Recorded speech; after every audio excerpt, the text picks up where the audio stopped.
Hey guys, welcome back to the channel. In today's video, I'm going to show you how to connect Claude AI to WordPress so you can manage your website content much faster. Now, let's get started.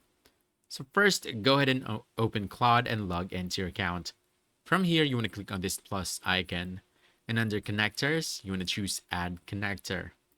Now, this is where you can connect Claude to different apps and platforms. From here, you want to look for WordPress. Click on this, then choose connect.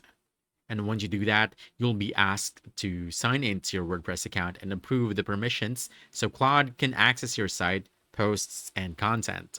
And once that's connected, you're basically good to go.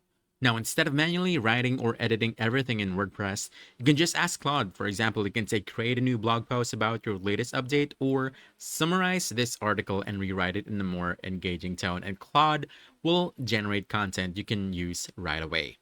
So yeah, connecting Claude to WordPress basically turns your website into a smart content system where writing, editing, and managing posts becomes way faster and easier. So if you found this helpful, don't forget to hit that like button, subscribe for more quick guides, and I'll see you in the next one. Thanks!